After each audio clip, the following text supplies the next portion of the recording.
अस्सलाम वालेकुम friends and welcome to learning place. तो आज की इस वीडियो में हम बात करेंगे व्हाट इज़ ग्लोबल स्कोप। इसको हम बोलते हैं या ग्लोबल वेरिएबल बोलते हैं। ये है क्या? तो इसको हम प्रैक्टिकली भी करेंगे और इसकी डेफिनेशन ये है कि किसी भी ग्लोबल स्कोप को अगर आउटसाइड ऑफ फंक्शन अगर आप इसको डिक्लेयर करेंगे तो क्या होगी कि ये फंक्शन के अंदर वर्क नहीं करेगी, फंक्शन के बाहर कहीं भी इसको आप वर्क कर सकते हैं। तो इसका प्रैक्टिकल भी हम आपके साथ शेयर करते हैं। तो चलिए सबसे पहले हम एक वेरिएबल बना लेते हैं। किसी भी नेम से आपने वेरिएबल बना ली, मैं एज के नेम से तो वेरिएबल ये ऐसे बनाते हैं डॉलर के साइन के साथ इसका जो नेम है वेरिएबल। तो यहाँ पर इसको टाइप कर दूंगा दिस इज़ वेरी। चलो यहाँ पर हम ठीक है, हम वेरिएबल इसका नेम रखते हैं वेरिएबल। तो ठीक है ना, दिस इज़ वेरिएबल। अब हम एक फंक्शन बनाते हैं। फंक्शन डिक्लेयर करने के लिए फंक्शन पब्लिक नहीं यहाँ टाइप करेंगे। पब्लिक फंक्शन तब टाइप किया था, बाय डिफॉल्ट ये पब्लिक ही होता है, लेकिन इसको टाइप तब किया जाता है जब आप क्लासेस के अंदर काम करते हैं। तो हम इसका नेम रखते हैं माई, कोई भी आप नहीं रख सकते हैं। इसके अंदर हम पैरामीटर कोई भी पास नहीं करेंगे।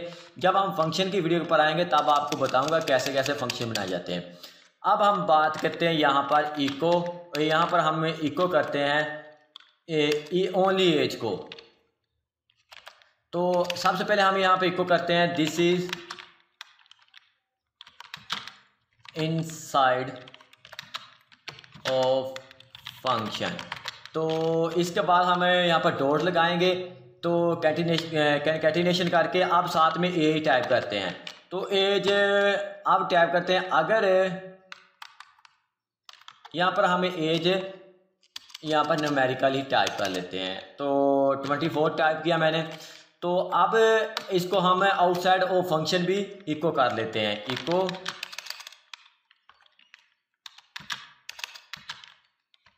This is outside of function. तो हम इसको आउटसाइड ऑफ फंक्शन भी काम करते हैं। यहाँ पर हम कंकैटिनेशन के लिए डॉट लगाएंगे और इसके बाद डॉलर वेरिएबल का नेम। अब हमने फंक्शन को भी कॉल कर लेते हैं माई। तो फंक्शन हम ऐसे कॉल करेंगे, इको ऑलरेडी हमने इसके अंदर ही किया फंक्शन के। सेव करते हैं। अब हम इसको ब्राउज़र के अंदर ओपन कर लेते हैं। तो ओपन यहाँ पर से नहीं ओपन होगी, तो चलिए हम यहाँ से इसको क्या करते हैं, अपना ब्राउज़र ही ओपन कर लेते हैं। तो localhost/php ओके।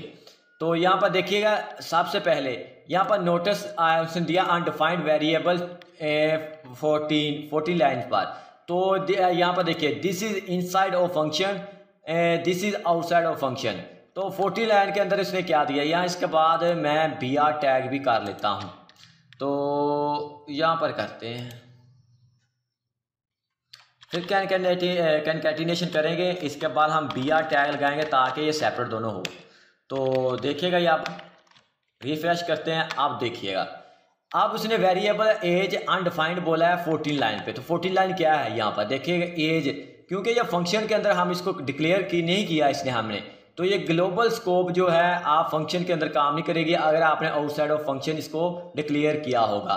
तो यहाँ पर देखिए यहाँ पर काम कर रही है this is outside of function 24, और यहाँ पर this is inside of function यहाँ पर नहीं कर रही और साथ में एरर दे रही है।